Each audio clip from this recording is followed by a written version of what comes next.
Vea cómo pasaron estos 10 episodios de...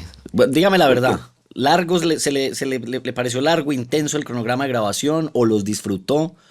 ¿Cómo se siente en No, este a final? mí me divierto mucho. Sí, A mí no me parecieron largos, pero quién sabe el que los vea. el que va ahí- y Ese eso- es el que juzga. Y aquí como uno puede ver todo, cuando, Sí, en qué minutos sí, se sí, claro. cambiaron Entonces para depende. Silvestre Dangond y toda esa cosa. Depende del respetable público, pero no, a mí me ha parecido divertido. Para Sí. nosotros ha sido un plan, Sí, sí, que sí. eso es lo importante. Y por eso vamos a cerrar con algo de lo que hablamos mucho por fuera eh, y que nos convocan en nuestra relación de amistad, que es la literatura y la lectura en general. Obviamente, pues, cuando yo leo a un autor, me gusta mucho averiguar cuáles fueron los autores que a su vez lo influyeron, cuáles fueron los libros que leyó. Y eso lo he intentado hacer sobre todo con escritores de ficción. Pero cuando empezamos a planear este episodio, mi curiosidad parte de también conocer un poco cuáles fueron los autores, los movimientos literarios, los libros, los títulos que durante su vida y en los momentos distintos de la misma empezaron a influir. Y le voy a proponer que arranquemos por algo que yo siempre sé, que además usted pues digamos me ha votado autores, no solamente para preparar este episodio, sino en general. Siento que sí tuvo una época inicial donde se acercó mucho al existencialismo. De hecho, aquí en Carretera Destapada nos ha contado que esa fue una época bastante marcada. Pero quiero que conecte primero con algo que ya también usted me contó aquí en Carretera Destapada, y es como usted me contó que se acerca a la lectura un poquito por un accidente de la vida, al respecto de que no era muy bueno en los deportes, entonces que encontró refugio en la biblioteca. Pero ¿qué me puede, digamos, contar un poco más de esas dos cosas? ¿Cuál es el refugio que usted encuentra en la lectura que bien pudo encontrar en otras cosas que no fuera el deporte? ¿Y por qué el existencialismo en ese momento de la vida fue tan importante? Correcto, sí. Yo vivía en un barrio, ya lo hemos mencionado, Sí. que se llamaba Campo Hermoso, que yo digo que era un barrio hecho por el Inscredial con cemento y clase media. Mm. Bonita figura, ¿no?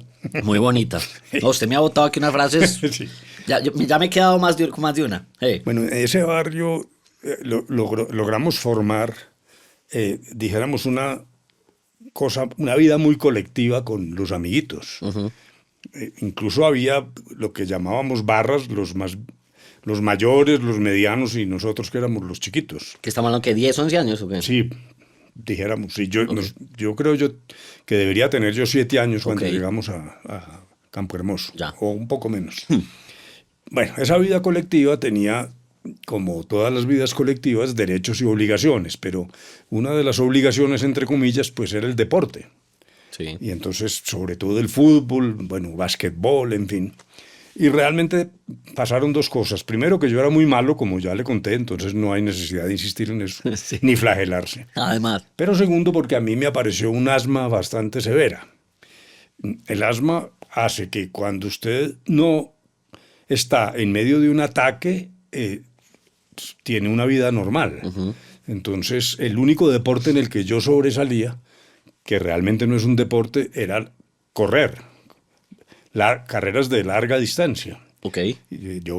Bajábamos hasta un seminario que estaba pues a 5 o 6 kilómetros de Manizales y regresábamos y yo ganaba. Ok. Pero cuando aparecía el asma, eso me impedía más mi inexperiencia, mi torpeza mejor. Y eso incluye el fútbol, el básquetbol, etcétera, como le acabo de decir. Entonces, en esos momentos yo me retraía porque no estaba en capacidad y además porque ya me parecía ridículo en mis condiciones. Hay un libro que ahora podemos hablar de él, que se llama El retorno de los brujos, escrito por Powell Siverdier, que decía, tengo una gran torpeza manual y lo deploro. Yo leí esa frase, que es la primera, y dije, este es mi libro. Con eso se quedó de una vez. Con la torpeza, sí. Sí. Y entonces en los momentos en que había deporte, yo buscaba lecturas, y las primeras lecturas, en una época en que además había mucho, en mi vida, mucho misticismo, que ya también lo tratamos, Sí. leía La Imitación de Cristo, de Tomás de Kempis. Hágame pues el favor, la cosa tan divertida, ¿no? Bueno, Buena curaduría esa inicial. sí, ahí empezó el hábito de la lectura, que se acentuaba porque mi madre era educadora, y en aquella época que no había televisión, cuando hay escenarios jóvenes donde yo digo esto se aterren, no había televisión, ¿cómo así? Como, eso era pues muy anormal. Sí. No había televisión, y mi madre nos leía a mi hermano y a mí por las noches. ¿Y Había qué que les rezar leía? el rosario y después lectura. Después del ¿Y qué le leía la mamá? Mi mamá leía novelas españolas, Pérez Luguín y, dijéramos, ese tipo de literatura Sí. proveniente de España. O sea, les leía como pasajes de lo que ella estuviera leyendo en ese momento. Más o Sí, menos la cosa y así. un poco conectado a su trabajo, porque ella era profesora de castellano. Ya. Bueno, entonces ahí empieza como el hábito. La segunda etapa es que en vacaciones, pues entre mi hermano y yo leíamos todo Julio Verne, que era pues realmente una cosa extraordinaria. Sí. Es Sí, sí, realmente sí. lo de Julio Verne, a mí me parece que hoy lo han olvidado. Ese era un genio. Y además con la anticipación a 1000 acontecimientos, el viaje a la luna, viaje al fondo de la Tierra, 20.000 leguas de viaje submarino. Y yo entonces me afilié a la Biblioteca Pública Municipal de Manizales, siendo un niño, para poder sacar libros, y en las vacaciones entonces yo iba por mis libritos. Entonces la segunda línea es Emilio Salgari, Julio Verne, aventuras juveniles, dijeron. Claro. Pero empieza ya pues a cambiar la vida. Yo empiezo a manifestar cierta rebeldía frente a las enseñanzas del Vaticano, no de Cristo, sino del Vaticano, de la religión. Y aparece el nadaísmo en Colombia, con un mensaje angustiado, difícil, pesimista, bueno, todo lo que puede decirse del nadaísmo, que era como una especie de versión criolla del existencialismo. Y ahí es donde aparece Jean-Paul Sartre, Ajá. Albert Camus, colateralmente, aun cuando no es propiamente existencialista, pero sí una literatura muy dura, de Henry Miller. Sí. Además, en aquel entonces pues era una cosa que se calificaba como pornográfica. André Gide. Bueno, entonces toda esa vena, sobre todo francesa, casaba muy bien con un joven que empieza a ver las angustias de la ruptura y de la rebeldía, y que simultáneamente coincide con todo el grupo del nadaísmo, en el cual yo desempeñé, esto lo he dicho 1000 veces, un papel más, yo digo que yo fui más bien como un monaguillo Del del nadaísmo. nadaísmo, Sí. porque ellos eran pues muy superiores a mí, y también de mucha más edad. O sea, dijéramos, Gonzalo Arango me debía llevar 20 años. Yo estaba a los 13 o 14 años, y lo que hacía era fungir como propagandista del nadaísmo, y ahí empecé a ser parte de tertulias literarias, etcétera, y comentábamos las lecturas, el boca a boca, y fue expandiéndose ese primer encuentro con la literatura seria, con la literatura, que es justamente esa vena existencialista, ¿no? Entonces usted arranca de pequeño explorando el mundo y los escenarios futuristas con Verne. Sí, correcto. Poco a poco entonces se va adentrando primero con el existencialismo y encuentra una coincidencia con el movimiento que empezaba a gestarse aquí en Colombia, y pues arranca, digamos, a leer Sí, ambas pero corrientes. recuerda mi primer paso, que fue Tomás de Kempis, Ah, que vale, era una sí, cosa claro. pues Que eso fue también inspirada. temprano. Eso fue en lo más temprano. Sí. Dijéramos, la primera lectura era esa, sí. Ahorita que acaba usted de decir la literatura pura y dura, le tengo una pregunta, pero para que me dé su opinión, no estamos hablando aquí de verdades absolutas. Hay muchos lectores que consideran que leer ficción o literatura es perder el tiempo. ¿Usted qué opina de esa afirmación? Yo, por supuesto, no estoy de acuerdo con ella, pero ¿usted qué opina de eso? Por supuesto, no estoy de acuerdo. Absolutamente no. Porque la lectura de ficción enriquece el lenguaje, la imaginación, muestra otros mundos. El libro lo transporta a usted, dijéramos, a escenarios impensados. Y además, en general, la literatura, la buena literatura, también tiene la densidad del mensaje. Y si además reitero que esos primeros escarceos se basaban en el encuentro con el existencialismo, pues ese es un mensaje que es además filosófico De acuerdo. y extraordinariamente formativo. Luego, me parece que esa afirmación, sí, yo sé que hay gente Sí, que hay que leer siempre de negocios y, o bueno, historias reales o biografías, que está bien, por está bien, supuesto. sí, pero yo creo que la literatura, Y además que también se olvidan un poco de, pues de toda el capital cultural que debe tener un buen escritor de ficción para poder hacer su obra. Y pues obviamente todo eso viene tomado de la realidad. Si uno claro, toma simplemente pues a Gabriel García Márquez en su universo macondiano, pues ahí obviamente hay ficción, pero también lo que hay es costumbrismo puro claro, y real, digamos, claro, claro. de esa parte colombiana. Bueno, ya que mencioné yo aquí a García Márquez, yo sé que también usted gusta bastante de ese movimiento también denominado el boom latinoamericano. ¿Cuándo llega eso a las manos suyas? ¿Por qué autor o por qué título y por qué lo agarra como lo agarró? Ahí llegué ya un poco más tarde que mis compañeros de tertulia. Ok. Dijéramos ¿Se ellos, quedó usted ahí en el existencialismo más rato yo o qué? me quedé más tiempo allí y luego aparecieron ya dentro del mundo latinoamericano otras lecturas. Sí, Por ejemplo, Vargas Llosa. Yo creo haber leído primero a Vargas Llosa sí, antes que el García Márquez más conocido. Pero García Márquez, para precisarlo, llega a mis manos porque él se ganó un premio que era el premio ESO de novela, ya. con una novela que se llamó La mala hora, Ujú. que fue de las primeras de García Márquez. Él se gana el premio y la novela la editan en España.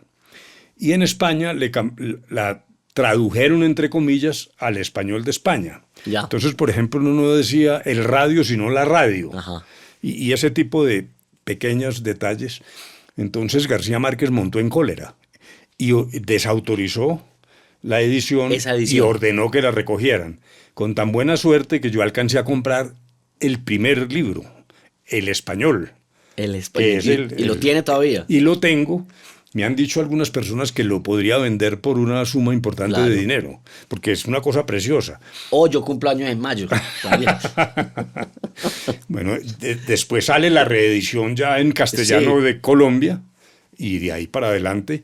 Creo que el siguiente que leí, que me pareció que en el universo de García Márquez, claro que están las obras estelares, Sí. pero el que le voy a mencionar después, que hacía parte de una cosa que se llamaba Biblioteca de Autores Colombianos que publicaba el gobierno, lo que sería Colcultura, Colcultura pero en ese momento. en ese Ajá. momento, que es La hojarasca, La hojarasca. que es el que llegó a mis manos después de La mala hora. Ok. Pero simultáneamente no era el único nexo mío con el boom latinoamericano y con el realismo mágico, etcétera, porque leía Alejo Carpentier, Ujú.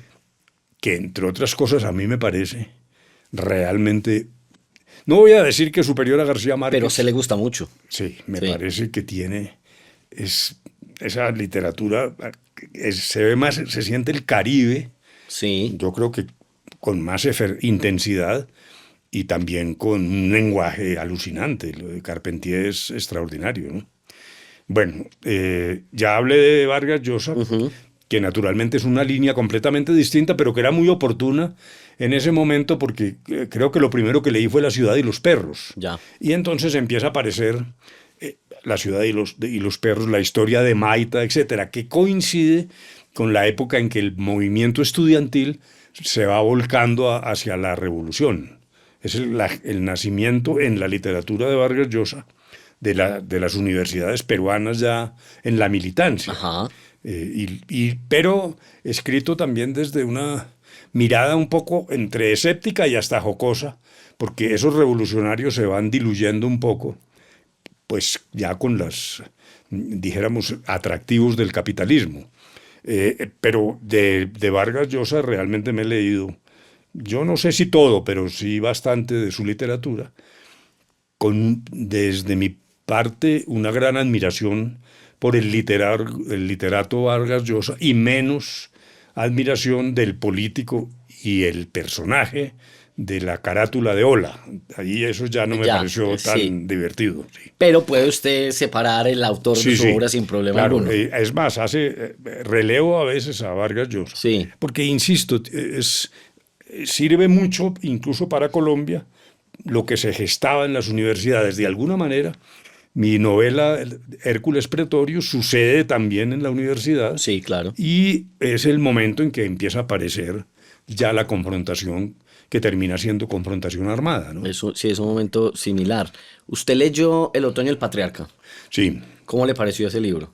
me pareció excelente, pero realmente 100 años de soledad yo creo que Para es la usted, Cien estrella. años de Sí, soledad. sí, sí, sí. Y pero ya digamos viéndolo con los ojos de escritor, porque usted ahora ya se dedica también a escribir, bueno, sí ha escrito hace rato, esa apuesta que hizo Gabo que fue tan criticada en su momento, de escribir 6 bloques de texto sin puntos aparte, que son incómodos de leer, ¿le causaron problema como lector? ¿Lo admira como escritor? ¿O es una cosa pues que tampoco le genera mayor No me genera reflexión? problema, me parece audaz.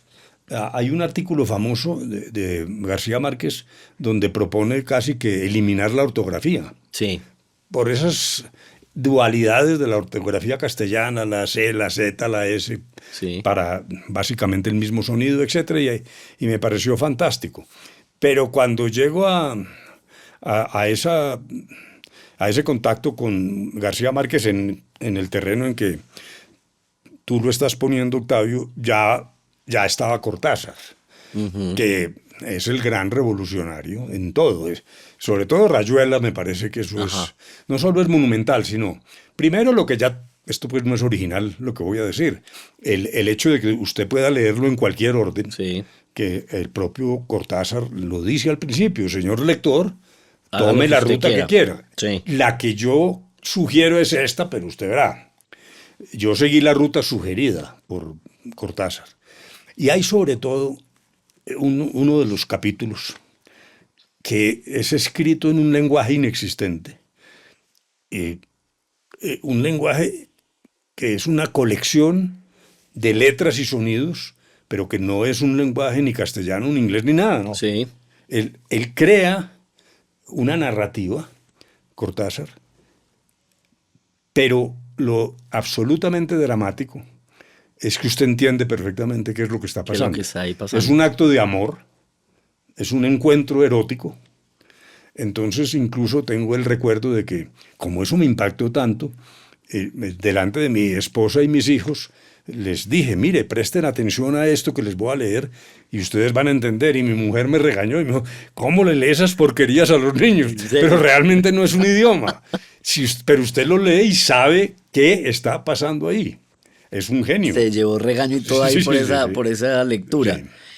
Ahora que usted me habla de Cortázar, obviamente le vamos a mencionar otro argentino que es Borges, pero no solamente porque comparten nacionalidad, sino por lo que exactamente acaba de decir usted en términos de lo que hizo Cortázar con lenguajes inventados, pero entendibles o plausibles. Borges también es un maestro de las clasificaciones y de alguna manera también como de unos lenguajes cifrados muy específicos. Siento que no creo que tenga el derecho de decir que más filosóficos. Yo he leído más a Borges, entonces tal vez es un tema de experiencia personal, pero yo sé que usted también lo leyó. ¿Qué encontraba en uno y otro y a quién leyó más? No, yo creo que lo que acabas de decir es correcto y yo lo podría repetir. Es más filosófico, Sí. Borges, sin duda. Rayuela es la vida de unos inmigrantes en París, que es una obra genial, pero lo de Borges es otra cosa. Yo comencé con los cuentos, Ya, que es generalmente lo que ocurre, que hay cosas fantásticas, porque además la capacidad de Borges de inventarse es unas creaciones imaginarias absolutamente sorprendentes.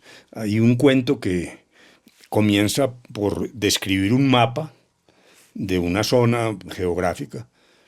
Entonces los expertos empiezan a decir, pero falta tal cosa, falta tal otra. Entonces empiezan a crecer el mapa y el mapa termina siendo igual a la Tierra. a la tierra. Sí, sí. Ajá. Que es una cosa delirante. Sí. Bueno, pero en ese camino, Y luego devuelve todo a la Aleph. claro, Entonces lo sí, sí, encierra sí. toda una cosita así. Ajá. Y en ese camino, primero lo que ya dijimos, que dijéramos el tema filosófico en Borges, sobre todo tiene algunas fijaciones. Por ejemplo, Heráclito, lo de nadie se baña dos veces en el mismo río, o sea, la transformación, los juegos de espejos, Sí. esos espejos que se vuelven infinitos, etcétera. Pero el paso que di más adelante, y que es en el que estoy, y lo leo prácticamente cada noche, un Fragmento. un poema que Un es la poema. poesía. Ya. Que me parece que, primero me parece que Borges ahí es superior a Borges Qué bonito en la eso. poesía. Sí. Y segundo, no, es que es una cosa realmente alucinante porque la primera etapa de los poemas de Borges eran gauchescos, era como medio costumbristas de lo que pasaba en Buenos Aires, el hombre que apuñalaba a otro, los antecesores de Borges en las guerras de liberación contra España o con los indígenas. Entonces son poemas, pero Sí. dijéramos en una línea que luego él cambió radicalmente. Y entra a una poesía que no es lírica, habla del amor, pero no a la manera de José Asunción Silva ni de otro poemario latinoamericano. Son poemas muy austeros y algunos ni siquiera tienen que ver con el amor. Yo tengo siempre el recuerdo de uno que se llama El Bisonte. Ese poema es estremecedor porque tener la figura de un bisonte y describirla de la manera que lo hace Borges, sin ningún intento lírico, repito, es la descripción enormemente imaginativa de lo que es un bisonte y su fuerza, Sí. su testuz, etcétera. Eso es irrepetible. A mí sí me parece que sobre todo la poesía de Borges es absolutamente asombrosa, ¿no? Y me gusta eso que dice de Borges y de su forma de escribir porque es la sensación que a mí me queda siempre que lo leo. Yo el Bisonte no lo he leído, pero es esa elocuencia sin proponérselo. Sí. Hay unos escritores que uno les siente que Que hace el esfuerzo. intencionalmente Sí, sí, sí, incluso sí. lo adornan y lo hacen bien. Sí. Borges lo va dejando salir y es una cosa Sí, fluida, sencilla, pero compleja. claro. Es muy Y que bello. luego en las entrevistas, que hay muchas en Sí, YouTube y etcétera, bastante. es la formación profunda de Borges. O sea, por eso le brota como espontáneamente lo que estás diciendo, porque cada que habla con una densidad pues sobre la naturaleza humana y los misterios de la vida, ¿no? Devolviéndonos un poquito a García Márquez y a Vargas Llosa, ¿cómo influyeron esos? Ya me dijo un poco de la revolución estudiantil universitaria peruana y tal, pero ¿cómo influye eso en su visión o en su perspectiva de la historia y de la política en América Latina en ese momento? Sí, en eso me pareció más influyente, pues para mi Ajá, percepción, Vargas Llosa que García Márquez. García Márquez tiene ese escenario luminoso de Macondo y lo que ya dijiste, que no son solo las letras, sino lo que hay allí de contenido costumbrista, de lo que es el trópico, etcétera, que es fenomenal. Pero la perspectiva histórica yo creo que está mucho más cerca de Vargas Llosa y si uno va viendo el escalonamiento de acontecimientos, pues lo primero, que es lo que ya dije, cuando comienza la conflictividad en las universidades, etcétera. Y esto va caminando hasta uno de los últimos libros que se llama Tiempos Recios, que es escrito alrededor de Jacobo Arbenz, el presidente guatemalteco. Jacobo Arbenz, un líder pudiéramos llamar de izquierda, que compite con limpieza electoralmente, etcétera, y gana las elecciones limpiamente. Pero la United Fruit, que era entre comillas, dueña de buena parte de Centroamérica y un pedazo de Colombia también, en sí. Santa Marta, la zona bananera. Entonces, la United Fruit, con sus influencias en el Departamento de Estado de Estados Unidos y la CIA, etcétera, terminan tumbando a Jacobo Arbenz. Y dijéramos, eso es una historia que pudiéramos llamar una historia real, alrededor de la cual un poco antes está todo el tema de los dictadores. O sea que el hilo de Vargas Llosa, de alguna manera incluso es metódico. comienzos de la revolución estudiantil, dictaduras ominosas, lo de República Dominicana, lo del chivo es una cosa Sí. estremecedora. Y este de Jacobo Arbenz, con una frase que a mí me sorprendió mucho y que ahí es donde entro en cierta contradicción, porque él dice Vargas Llosa, si los gringos no hubieran tumbado a Jacobo Arbenz, Latinoamérica sería una cosa totalmente distinta, un gobernante de izquierda. Sí. Entonces yo me pregunto, ¿cómo es posible que Vargas Llosa tenga entre sus principales amigos en Colombia a Álvaro Uribe, a Iván Duque, incluso a Plinio Apuleyo? Esto es una contradicción.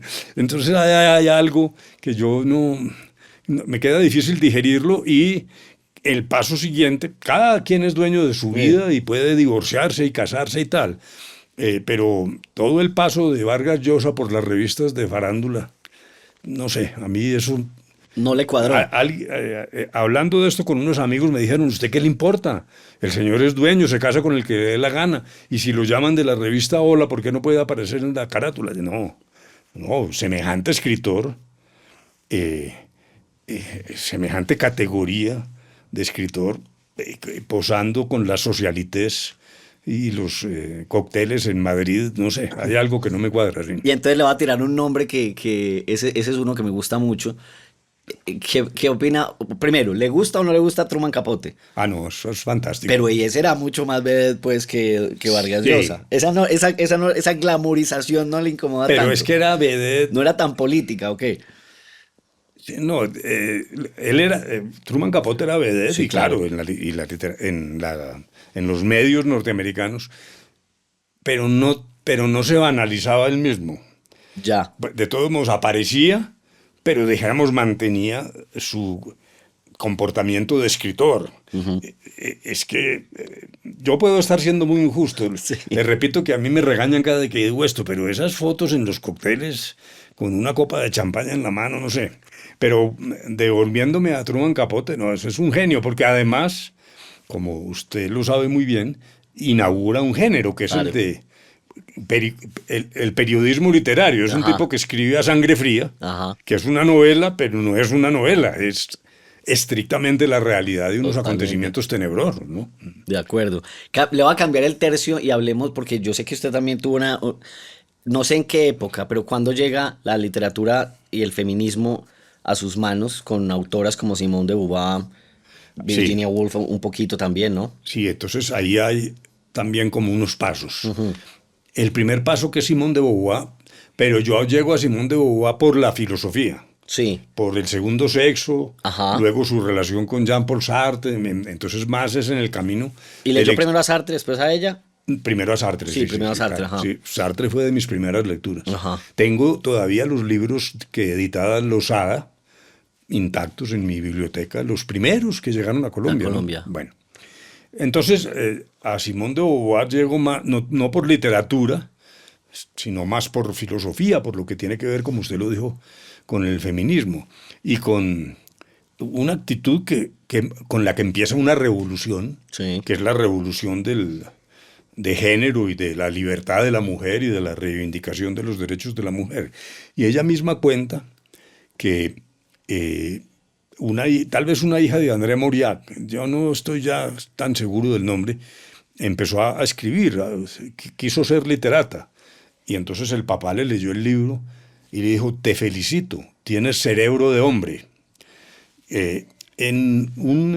Cuando en La Habana planteamos el tema, en La Habana hablando pues con las FARC, Sí. planteamos el tema del enfoque de género, yo hice una intervención allá en La Habana sobre el tema de género, y entre las cosas que dijimos fue la necesidad realmente de recuperar, mejor dicho, contribuir a que la mujer saliera de ese estado de minusvalía milenario en el que siempre había estado como una especie de apéndice del hombre. Sí. Y allí hago esa cita. Bueno, eso después me valió todo tipo de reprimendas, porque yo sostuve la tesis de que el sexo es biológico, pero el género es en parte una construcción, en parte. Yo pues tampoco llego a decir que si usted educa a una niña con carritos de guerra, entonces termina siendo niño. Sí. Dijéramos, eso se ha ido ya demasiado lejos. Pero claro que el papel del género, el estereotipo de género es indiscutible. Entonces yo dije eso allá en La Habana y me cayó aquí los enemigos de las conversaciones con las FARC salieron a decir que eso del enfoque de género era que nosotros estábamos destruyendo la familia tradicional. Y tengo el recuerdo de un tipo agresivo de unas confesiones muy radicales cristianas que sacó un aviso, apareció en televisión diciendo, y ese señor de la calle allá en La Habana, destruyendo la familia, él es el responsable de que a Colombia le vaya a caer un rayo homosexualizador. Entonces a mí me dio pues inicialmente una risa y esto Sí. pues es una locura. Y no, pues la gente empezó a creer, no en lo de homosexualizador, No en el rayo. no, pero sí en que había un propósito de destrucción, porque dijeron, eso no es enfoque de género, eso se llama es ideología de género. Ya. Que nació por allá en Polonia, un movimiento mundial. Bueno, eso existe. Sí. La idea de que hay unas personas que lo que están es a través de la educación sexual, de las publicaciones de nuestra exministra Gina Parodi, que desafortunadamente coincidieron en el mismo momento, Sí, también es recuerdo. mala suerte, y entonces se formó una cosa que yo creo que nos quitó muchos votos al sí Ya. y contribuyó a la derrota. Esa es, dijéramos, la primera estación. La segunda es Virginia Woolf, pero no me siento, no tengo mayor autoridad para Sí. explayarme. La conocí un poco, tal vez, ¿cómo es? Mrs. Dalloway espera, bueno, Ajá. algo de novelística. Pero termino con... Hay una literatura femenina española fenomenal, contemporánea. Contemporánea. Y, por ejemplo, lo de Rosa Montero a mí me parece ¿Le gusta? espectacular, sí. Me encanta, sí. Devolvámonos un momentico a de Beauvoir. Cuando usted leyó El segundo sexo, ¿cuál fue la experiencia suya como hombre? Porque la mía fue incomodidad, pero fue una incomodidad que celebré, porque, y lo he dicho así, si esto sigue incomodando, es porque todavía no está bien. Y también digo yo que El segundo sexo es un libro más para hombres que para mujeres, Ajá, sí. porque ahí es donde uno entiende realmente cuál es la experiencia de ser mujer y cómo pues los hombres la tenemos más fácil. Pero cuando usted lo leyó, cuál fue su reflexión Sí, inicial? yo estoy de acuerdo en que, como era una ruptura tan grande en el género humano, porque esto no es solo pues, que pasaba en París o en Bogotá, De acuerdo. donde, reitero lo que ya dije, el rol de mujer era un rol predeterminado por la educación, por los padres, y de algún modo, pues colocado en una situación subalterna, se casa, el hombre es el que sale a conquistar la tierra, la mujer cuida a los niños, y eso está muy bien, pero sí es cierto que hay, dijéramos, una circunstancia que además se traduce en algo que habíamos dicho ya antes aquí en Carretera Destapada, que es el problema de la dependencia económica de las Así es. mujeres, que como dijimos, la liberación de la mujer realmente empieza con la píldora anticonceptiva y con su incorporación al mercado laboral. Entonces, yo tendría similitud con lo que tú estás diciendo sobre Simone de Beauvoir y el segundo sexo, pero tuve un paso anterior, que creo que ya tal vez habíamos conversado de esto, que fue mi abordaje de Wilhelm Steckel. Wilhelm Steckel, un psiquiatra vienés, alumno de Sigmund Freud, con un producido científico, psiquiátrico de gran envergadura. Dijéramos, yo creo que tendría 12, 14 obras enormes. Realmente un personaje importante, un poco menos conocido. Entonces, un amigo mío, en cuya casa estudiábamos, en los grupos de en este caso del colegio, se hacen pequeños subgrupos. Ajá. O sea, los 3 o 4 compañeritos con que uno estudia, Sí. unos estudian en el parque, debajo de una luminaria, otros en un café de billar y sin embargo se concentran pese a la bulla. Ajá. Y en muchas ocasiones estudiábamos en la casa de José Fernando Escobar, mi amigo. Y su padre tenía toda la colección de Wilhelm Steckel. Entonces, de cuando en cuando yo sacaba los libros de Wilhelm Steckel y empezaba a leer psiquiatría. De ahí me viene, yo tengo una afición también por este tema. Pero entonces, para centrarnos en lo que usted plantea, pues los casos clínicos me van mostrando, fíjese en lo que le voy a decir, es que realmente es una cosa muy dramática, me van mostrando que las mujeres también transitan el territorio del placer, porque la educación que a nosotros nos dieron era, la mujer no siente placer Sí.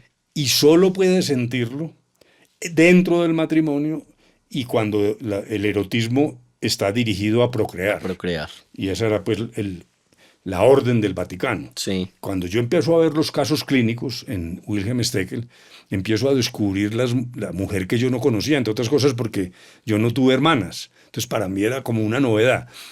Por eso cuando aterrizo en Simón de Beauvoir, que es después, dijéramos, yo ya había hecho algo de evolución, de buscar, de entender que no, que la naturaleza humana es para todos, hombres y mujeres, y más las matices que hoy ya han venido siendo avaladas y reconocidas por la sociedad. Tremendo eso, o sea, de verdad fue Steckel el que Sí, sí. le abre el camino a lo que después podría conocer con de Beauvoir. Y no sé Y si en esos contarle, términos como tan crudos, pues, wow. pero no sé si contarle sobre Steckel, porque a lo mejor ya lo dijimos, pero bueno, el que nos esté oyendo Eso no, ahí está tomando perdonarás. tinto con nosotros, no importa. Entonces comienza también mi lucha frente a la religión, como ya le dije.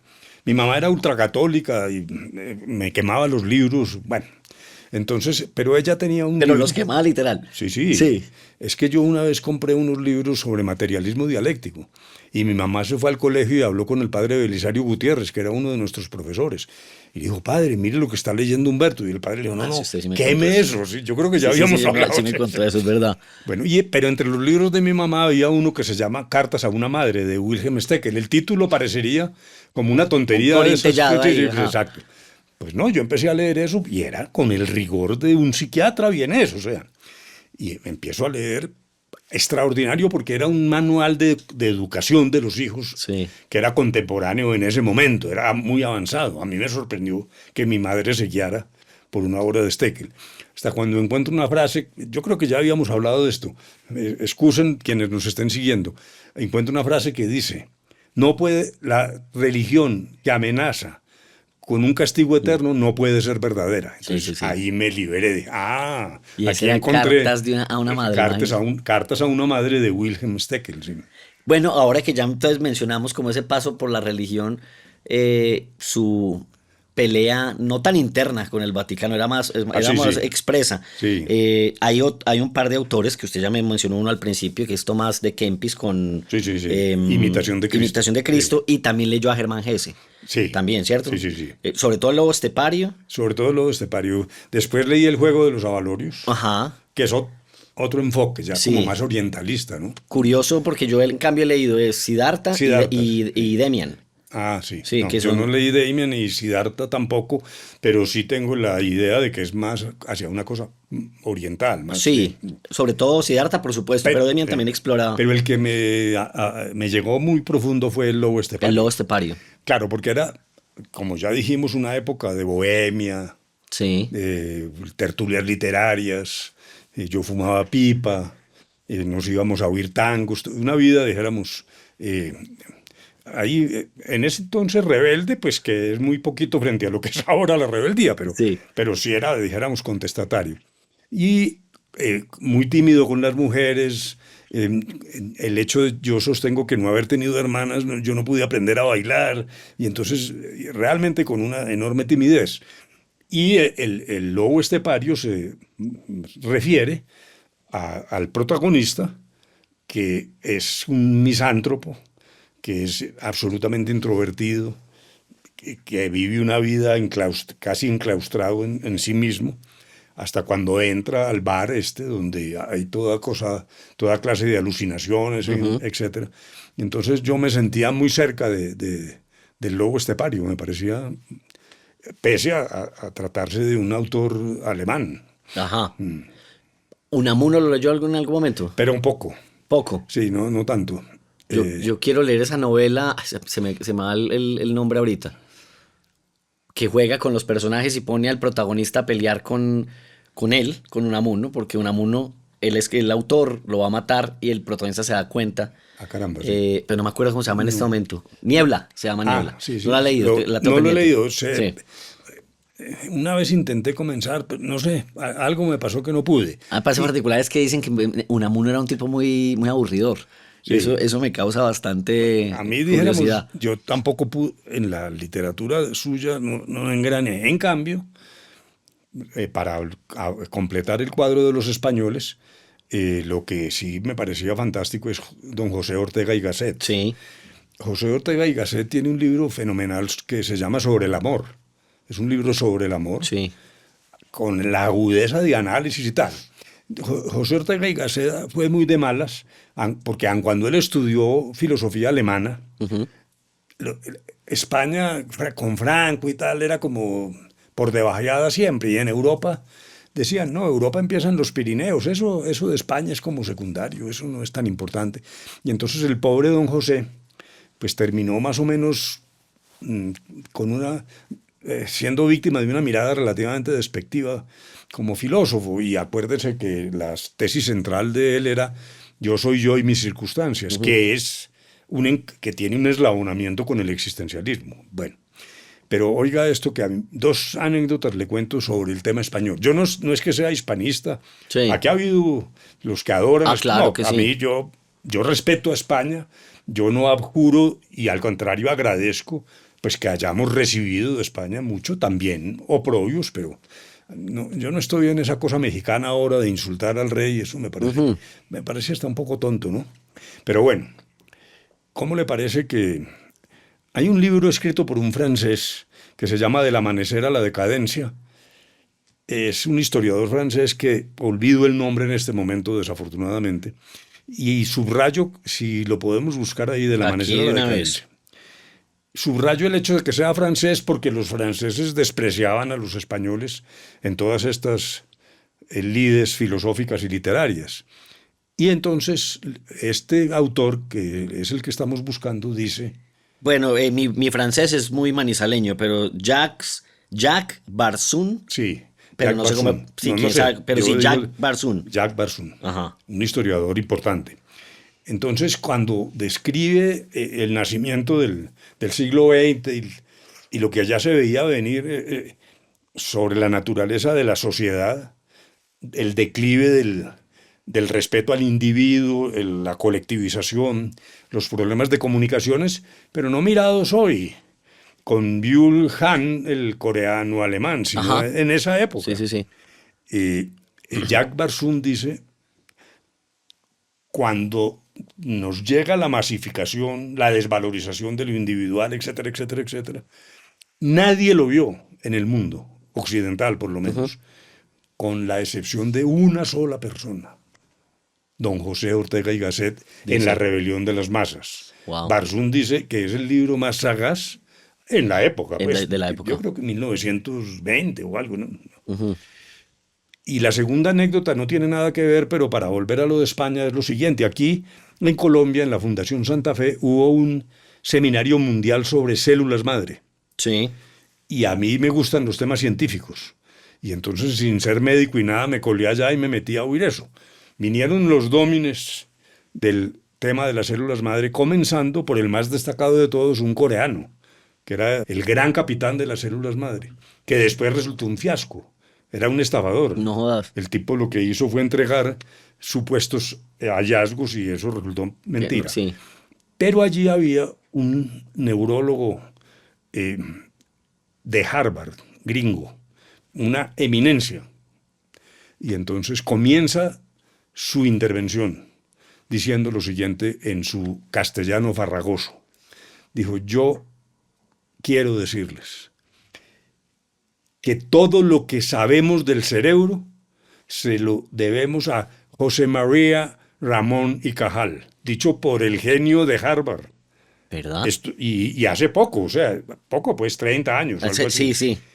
sí, Luego, en ese desprecio a lo español, sí. yo introduzco este tema porque me parece que España de todos modos tiene pues, su tradición, su historia. De acuerdo. Cuando yo estaba de embajador allá en una cosa ahí social, entonces empezamos a hablar de Colombia, España, etcétera, con unos intelectuales. Y entonces yo le dije delante de los españoles, es que cuando ustedes eran subdesarrollados, y un intelectual de estos me dijo, perdón, hemos sido pobres, subdesarrollados nunca.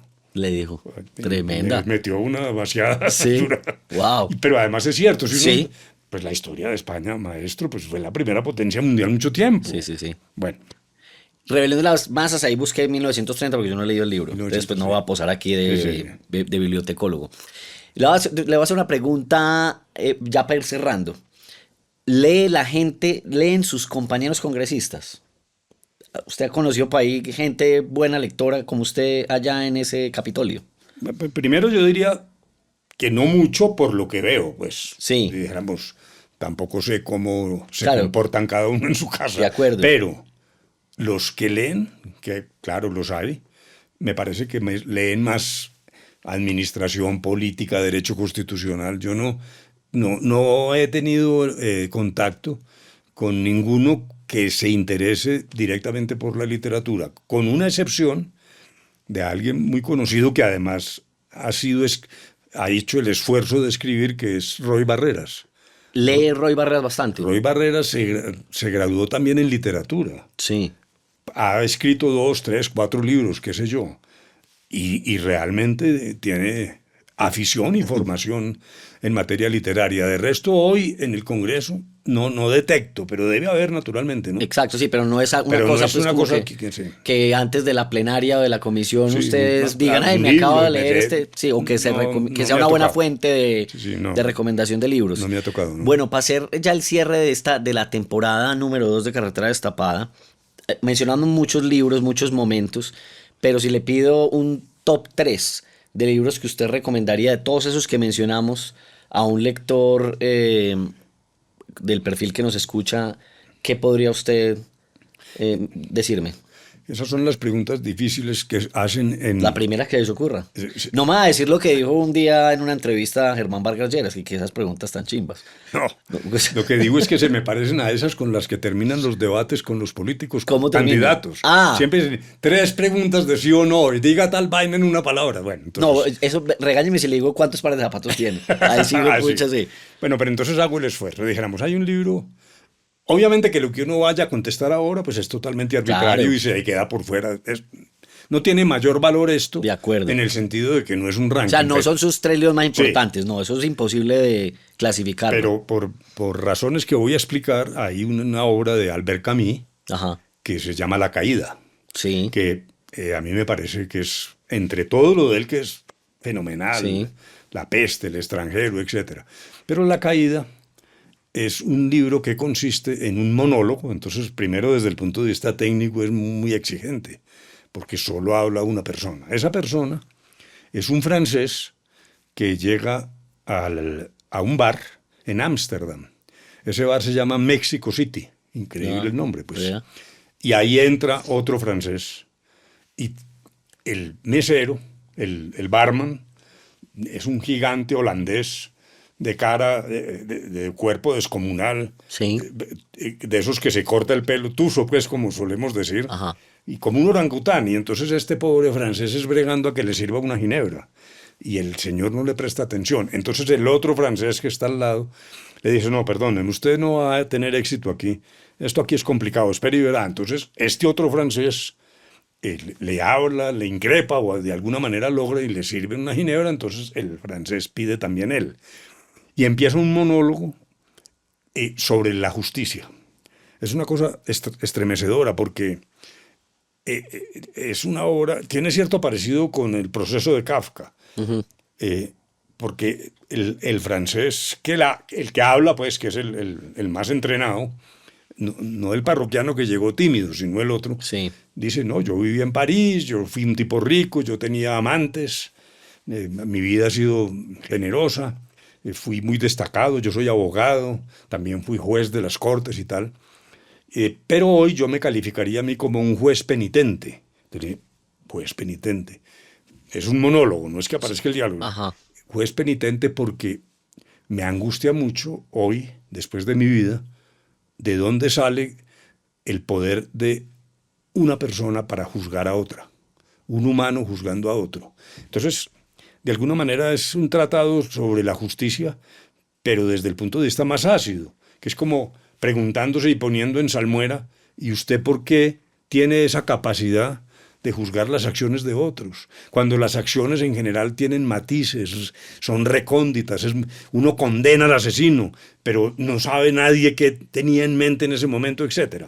Y como fui juez yo en Salamina, Sí. y me acordaba de algunas escenas, por ejemplo, cuando practiqué un matrimonio civil siendo juez, a mí me dio esa misma sensación de decir, par de tórtolos se vuelven marido y mujer por mí. Sí. Otra muy macabra y muy dura, que también la quiero recordar en ese mismo tránsito, resulta que la ley en aquel entonces, cuando había un delito de violencia carnal con menor de edad, menor de 14 años, Sí. que incluso así fuera consentido el acto erótico, era violencia carnal. El señor se iba para la cárcel por la edad de la niña, de la mujer, no digamos niña, porque eso ya no se puede decir. Entonces, pero la ley permitía que si se casaban, se le exoneraba de pena al hombre. Al hombre. Y no solo permitía, sino que le indicaba al juez que debía hacer mención de eso. Entonces yo tengo un recuerdo durísimo, que es, yo sometí a indagatoria al hombre, al joven. Sí. Y le dije, usted se va para la cárcel, esta niña tiene menos de 14 años, etcétera, etcétera. Pero me toca advertirle que si usted se casa con ella, no se va para la cárcel.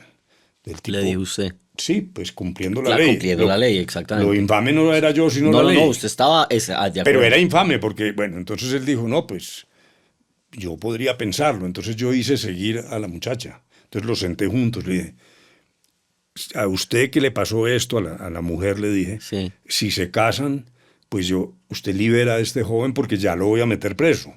Y entonces decidieron casarse. Y yo quedé parecido al juez penitente. ¿Sí? ¿Cómo es posible que con mis palabras induzco un matrimonio y el resultado es que el hombre queda libre? Ahí mismo lo solté, ¿no? Es decir, entonces esa es la caída de Albert Camus.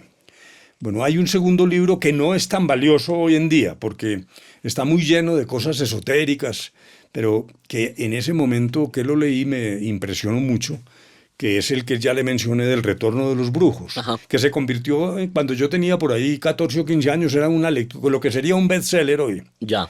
Escrito por estos dos franceses, Berger y Pauwels. Y lo que más me impactó es una anécdota famosa, fantástica, que dice que un hombre iba caminando en medio de la niebla más densa por la calle. Y en cierto momento aparece un cuervo aquí frente a la cara de él. Entonces el hombre se asusta, súbitamente aparece el cuervo, pero el cuervo se asusta más. El cuervo chilla y se repliega aterrado. Entonces lo que dicen estos autores es, era mayor la sorpresa del cuervo, porque nunca pensó que un hombre pudiera volar. Es una belleza. Qué berraquera. Que es la muestra de cómo la verdad es esquiva y es el relativismo que uno no puede permitir que llegue al nihilismo, que es lo que está pasando ahora, a mí no me importa nada, no hay que llegar al exceso. Pero sí hay verdades relativas y particularmente, por ejemplo, en psiquiatría después de Freud, la física cuántica ahora, ese experimento según el cual un electrón es un solo electrón que pasa simultáneamente por dos agujeros, que está comprobado en la física cuántica, pues es también una cosa sorprendente que a mí me parece que destruyó la base de lo que era la filosofía occidental. La base certera era el principio de identidad. Nada puede ser y no ser a la vez lo que es. Ese es el principio de identidad, que es la base de todas las matemáticas, la geometría. Pues eso se acabó, cuando el electrón entra por dos huecos, o cuando Sigmund Freud dice es que usted tiene una vida consciente pero también tiene un inconsciente, o cuando le dice entre el odio y el amor realmente lo que hay es una amalgama, etcétera. O sea, el cine francés, Luis Buñuel, todo eso hace que hoy la humanidad es distinta. Y entonces es la lección que saqué de Powell y Berger. Y me falta uno, ¿no? Si quiere. Hay un libro de un judío de apellido Cohen, que se llama Bella del Señor, que es una novela relativamente contemporánea sobre el tema que uno creía que se había acabado, que era el amor. Sí. Y este tipo recrea en la condición amorosa en una perspectiva totalmente nueva. Cohen, con H intermedia, Vea. que también es película. Bella del Señor, hay una película. Bella del Señor. Sí, sí, sí. Y es alrededor del amor también. No, la película es igual al libro. Sí, por eso el libro Sí, es, sí, es sí. alrededor del amor. Este tipo era... la pareja, el hombre fue nombrado en el servicio diplomático en París, creo que en París, ya, pero en un cargo como secundario. Entonces lo ponían a ser legajadores de los temas de la embajada. Entre otras cosas, él era un mamador de gallo tremendo porque llegaba, empezaba a abrir el legajador y luego decía, no, primero un cafecito, entonces se salía a tomar. Mejor dicho, era un diplomático absolutamente perezoso, que no hacía mayor cosa, casado con una mujer muy linda. Y llega, nombran embajador, creo que de Armenia, del país Armenia, Ajá. que era como una especie de caballo desbocado, un hombre fogoso, seductor, sin ningún respeto por las normas. Le parecía que eso de la diplomacia era una tontería. Un loco, un hombre desaforado, que apenas ve a la señora, le dice, usted va a ser mía. Y entonces empieza a desarrollarse la novela y el pobre Filipichín del diplomático quedó llevado el diablo, le quitó la mujer, bueno. Bella del Señor. Bella del Señor. Me sí. ponché en los tres porque yo Albert Camus he leído La Peste. La Peste, Sí, La sí, Peste, sí. La Caída no. Sí. Y estos últimos dos tampoco. Y además a mí la literatura sobre el amor o la filosofía alrededor del amor me interesa mucho y no he leído ni el de Ortega y Gasset y este tampoco. O sea, voy a buscar Pero lo de ambos. Ortega léaselo porque es una serie de ensayos, no es novelística, sino ensayo filosófico pero sobre el amor, es una cosa extraordinaria. Un amigo mío, que creo que también es amigo suyo, Eugenio Marolanda, tiene un Sí. chiste muy malo, pero muy bueno, de Ortega y Gasset, pero es que no me acuerdo cómo es, pero entonces que Ortega y Gasset son dos. Sí, entonces lo sí. echa y Sí, siempre sí. me hace reír, me lo cuenta cada vez que nos vemos y siempre me hace reír. Pues muchas gracias por haberme dejado conocerlo como lector. Quiero resaltar un par de cosas que me parecieron muy bonitas, muy puntuales, y es cómo los libros, hablamos digamos un poquito de García Márquez, siempre a mí me ha llamado la atención cómo los libros le llegaron a él por intermedio de el grupo de La Cueva, que eran quienes se los mandaban en cajas a Aracataca y demás. A usted en cambio le llegaron por una biblioteca pública y eso me parece un detalle lindo de la ciudad, ¿no? Habla bonito de Manizales, pero de alguna manera usted también tuvo su grupo de La Cueva que eran los de los nadaístas más tarde y demás. Claro, la primera tertulia se llamaba Los Heliodópteros. Los heliodópteros. Sí, y luego entré a otra que se llamaba Las 13 Pipas. Y eran 13. No. No, pero sí había pipas, más de una. Sí. Y entre lecturas también echábamos discursos. Creo que ya le conté, pero lo menos eso no es nuevo. Nos metíamos al cementerio en Manizales a echar discursos. A San Esteban. A San Esteban, porque eso tenía dos ventajas. Uno, pues que había público asegurado. No muy activo, pero había público. Y dos, que nunca nos refutaban. No, claro, tampoco. Pero ¿cómo le parece que el cura de Cristo Rey se enteró y unos vecinos se quejaron? Entonces dijo en la iglesia, hay unos señores que están entrando al cementerio a echar discursos a las 2 de la mañana. Yo les prohíbo que entren, porque voy a hacer dos cosas. Primero, los voy a excomulgar si vuelven a repetir Si vuelven esto. a eso. Y segundo, voy a poner un denuncio, porque había un delito que era mancillar los difuntos. Las tumbas, y ajá. Y entonces nosotros dijimos, lo de la excomunión no nos importa mucho, pero un carcelazo sí nos parece buena idea. Vea que tenemos más de una cosa en común. Ustedes éramos vecinos de barrio y yo me iba a San Esteban de día a tomarme fotos en los mausoleos. No, pero es que porque eso era muy es bonito. una maravilla. Una belleza. La belleza. Ese Pero cementerio no es bien que yo bonito. viviera por ahí. No. Ah, sí. Claro, sí, no, yo vivía en Villa Pilar. Acuérdate que yo ya le conté el Sí, barrio del pues. lado. Bueno, pues en esta temporada terminamos hablando de libros, bastantes. Hablamos del derecho a morir dignamente, de equidad y tributación. Tocamos bastantes temas Sí, este sí, año, sí, sí. en esta temporada. Nos divertimos mucho. Ojalá que la gente también, para ver si nos montamos para otro. No, nunca sabe. Confiemos en que así sea. Agradezcámosle primero pues a la escuela digital que nos prestó Sí, estos estudios. perfecto, sí, sí. A eh, quienes nos acompañan aquí en la parte técnica, que es que con gran siempre, devoción. sí, súper Sí, sí, sí. juiciosos siempre, acompañándonos a Bielo Media, que también nos edita el programa, Ajá, el sí. programa, digo yo, el podcast, a doña Beatriz Elena Gallego en la Sí, sí, dirección. correcto, sí. Dirección y libretos. Aquí presente. Aquí presente Sí, siempre sí. al pie del cañón. Solo se nos escapó unos días que se fue a iluminarse. Sí, sí, sí, Pero sí. llegó. Pero por culpa suya. Culpa mía. Esa es mea culpa completamente. ¿Quién más se nos queda por fuera por ahí? No, yo creo que ya estamos. Bueno, y Juan Abel Y Gutiérrez. Juan Abel Sí, sí, Gutiérrez, sí, sin duda claro. alguna. Pues un placer nuevamente. Gracias Igualmente. por dejarme acompañarlo en Al contrario, en este gracias paseo tan y nos sabroso. divertimos. Y le digo a Juan Sebastián Naranjo y Natalia Hernández que hicieron la música nueva. Correcto, sí. Exactamente Muy también. bien. Y nos despedimos aquí a quienes nos estén siguiendo. Y volvemos, ojalá. Ahí miramos. Ahí miraremos.